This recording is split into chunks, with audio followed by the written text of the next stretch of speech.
ನಮಸ್ಕಾರ, ನಿಮ್ ಜೊತೆ ಇದೆ PNS ನ್ಯೂಸ್ ನೆಟ್ವರ್ಕ್. ನೀವು ನೋಡ್ತಿದ್ದೀರಾ PNS ವಿಸ್ತಾರ. ನಾನು ನಿಖಿಲ್ ಜೋಶಿ. ಯಾವುದೇ ಒಂದು ವಿಷಯದಲ್ಲಿ ನಿರ್ಧಾರ, ಪರಿಹಾರ, ಕಲಿಕೆ, ತಿಳುವಳಿಕೆ ಸಿಗಬೇಕಾದ್ರೆ ಒಂದು ಒಳ್ಳೆ ಚರ್ಚೆ ಆಗಬೇಕು.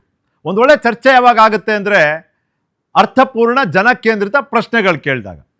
ಆ ಉದ್ದೇಶದ ಜೊತೆ ನಿಮ್ಮ ಮುಂದೆ ತಂದಿದ್ದೀನಿ. To the point. ಸ್ವಾಗತ ನಿಮಗೆ. ರಾಜಕಾರಣದಲ್ಲಿ ಹೆಂಗೆ ಅಂದರೆ ಒಂದು ಹೇಳೋದ್ರ ಹಿಂದೆ ಎರಡು ಅರ್ಥ ಇರುತ್ತೆ, ಹೇಳದೇ ಇರೋದ್ರ ಹಿಂದೆ ಹಲವಾರು ಅರ್ಥ ಇರ್ಬೋದು.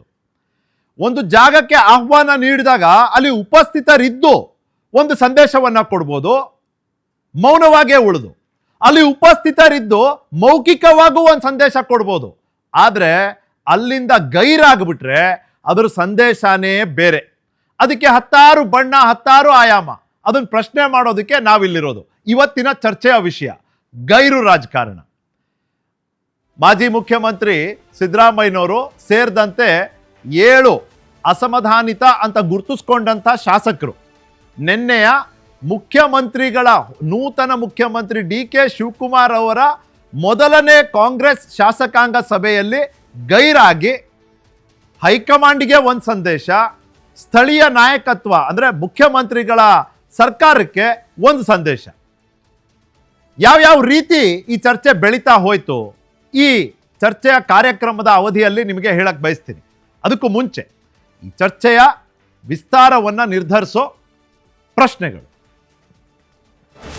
DK ಶಿವಕುಮಾರ್ ಮುಖ್ಯಮಂತ್ರಿ ಆದ ಬಳಿಕ ನಡೆದ ಮೊದಲನೇ ಶಾಸಕಾಂಗ ಸಭೆಯಿಂದ ದೂರ ಉಳಿದ ಶಾಸಕರು ಹೈಕಮಾಂಡ್ಗೆ ನೀಡ್ತಿರುವಂಥ ಸಂದೇಶವೇನು?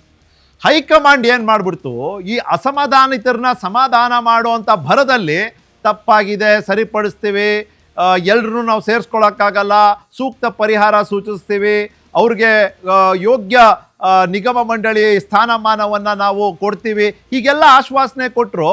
ಸರಿಪಡಿಸೋ ಮುಂಚೆನೇ ಪೂರ್ಣ ಪ್ರಮಾಣದ ಸಂಪುಟ ರಚನೆಯನ್ನು ಮಾಡಿಬಿಟ್ರು. ಎಲ್ಲುಳಿತು ಆಸ್ಪದ? ಅಲ್ಲಿಗೆ ಮುಂದಿನ ಪ್ರಶ್ನೆ.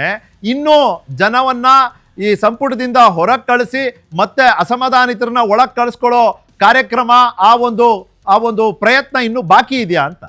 ಇನ್ನು 2 ಪ್ರಮುಖ ಕಾರ್ಯಕ್ರಮಗಳಲ್ಲಿ ಗೈರಾದ ಮಾಜಿ ಮುಖ್ಯಮಂತ್ರಿ ಸಿದ್ದರಾಮಯ್ಯ ತಮ್ಮ ಮೌನದ ಮೂಲಕ ನೀಡಿದ್ದ ಅಥವಾ ನೀಡುತ್ತಿರುವ ಸಂದೇಶವೇನು? ಇವಾಗ ನಾವು ಈ ಚರ್ಚೆ ಮಾಡ್ತಿರುವಂಥ ಈ ಸಂದರ್ಭದಲ್ಲಿ ಮಾಜಿ ಮುಖ್ಯಮಂತ್ರಿಗಳು ಡೆಲ್ಲಿನಲ್ಲಿದ್ದಾರೆ. ಕಾಂಗ್ರೆಸ್ ವರ್ಕಿಂಗ್ ಕಮಿಟಿ ಮೀಟಿಂಗ್, ಕಾರ್ಯಕಾರಿಣಿ ಸಭೆ ಇದೆ. ಅಲ್ಲಿ ಅಫ್ಕೋರ್ಸ್ ಮಾತಾಡ್ತಾರೆ. ಯಾಕೆ ನೀವು ಪ್ರಮಾಣ ವಚನ ಸ್ವೀಕಾರ ಮಾಡೋ ಕಾರ್ಯಕ್ರಮದಿಂದ ದೂರ ಉಳಿದ್ರಿ? ಯಾಕೆ ನೀವು ಮುಖ್ಯಮಂತ್ರಿ DK ಶಿವಕುಮಾರ್ ಅವರ ನೇತೃತ್ವದ ಮೊದಲನೇ ಶಾಸಕಾಂಗ ಸಭೆಯಿಂದ ದೂರ ಉಳಿದ್ರಿ?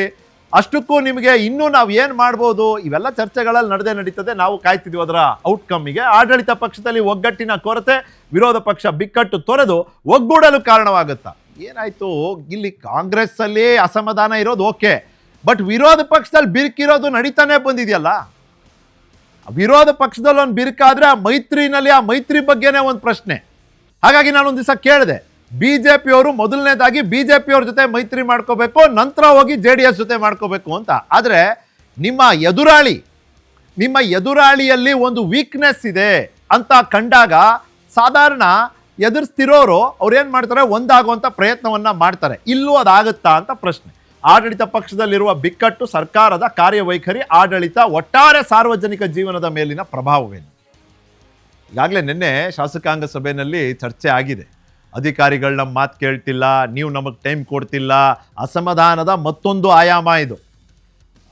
ಆಡಳಿತದ ಮೇಲೆ ನೇರ ಪರಿಣಾಮ ಬೀರುವಂಥ ಆಯಾಮ ಇದು. ಆಡಳಿತ ಅಂದ ತಕ್ಷಣ ಸಾರ್ವಜನಿಕ ಜೀವನ, ನಮಗೆ ನಿಮಗೆ ತೊಂದರೆ ಆಗುವಂಥ ಸಾಧ್ಯತೆಗಳು.